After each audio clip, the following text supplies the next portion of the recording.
Demonetisation போது வந்து பார்த்தீங்கன்னா எல்லாரும் கிரிட்டிசைஸ் பண்ணாங்க. இது வந்து பண மதிப்பிழ இது பணத்தை வந்து வித்ட்ரா பண்ணதுக்கு முக்கியமான காரணம் கள்ள நோட்டுகள் இருக்குது, அது எவ்வளோ வந்ததுன்னு தெரியலன்ட்டு. நீங்கள் அதுக்கப்புறம் பாருங்கள், ஸ்ரீலங்கானுடைய எக்கானமி டவுன் ஆச்சு, நேபாள் எக்கானமி டவுன் ஆச்சு, பங்களாதேஷ் எக்கானமி டவுன் ஆச்சு, பாகிஸ்தான் எக்கானமி இல்லாமையே போச்சு. அப்போ இவர்கள் எல்லாரும் தான் இதில் இருந்திருக்காங்க. அப்போது நம்மளுடைய டிமானிட்டைசேஷன் பண்ணதுனால அது ஒரு எஸ்டிமேட், இது வந்து அஃபீஷியலாக வந்து ஒரு அரசாங்கம் வந்து சொல்ல முடியாது. கிட்டத்தட்ட ஒரு 15 ட்ரில்லியன் இந்தியன் ருபிக்கு உண்டான ஒரு 15 லட்சம் கோடிக்கு உண்டான அமௌண்ட்டு 500,000 பிரிண்ட் பண்ணி வச்சுருந்தாங்க. ஏன்னா சிதம்பரம் அவர்கள் நம்ம பிரிண்டிங் மிஷின்லாம் அவங்களுக்கு தான் விற்றார். அவங்க அதே கம்பெனிலேருந்து தான் அவர்கள் உண்டான அந்த செக்யூரிட்டி இதெல்லாம் பேப்பர்ஸ் எல்லாம் இங்க் எல்லாமே வாங்கினாங்க. ஸோ அப்போது இத்தனை அளவுக்கு பிரிண்ட் பண்ணி வச்சுருக்காங்கன்னா நம்மளுடைய எக்கானமி, நம்மளுடைய பொருளாதாரத்தை இப்படி நினச்ச நேரத்தில் சீரழிச்சிருக்க முடியும்.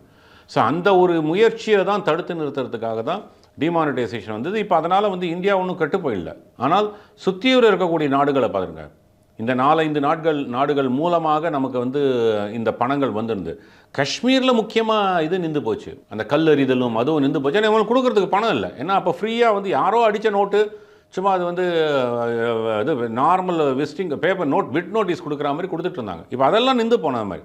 இப்போ பங்களாதேஷ்லேயும் அந்த மாதிரி இந்தியாவுக்கு நட்போட, இன்னும் சொல்லப்போனால் இந்தியாவுக்கு அடங்கி இருக்கக்கூடிய ஒரு அரசாங்கம் வருவதை இந்தியா விரும்பும்.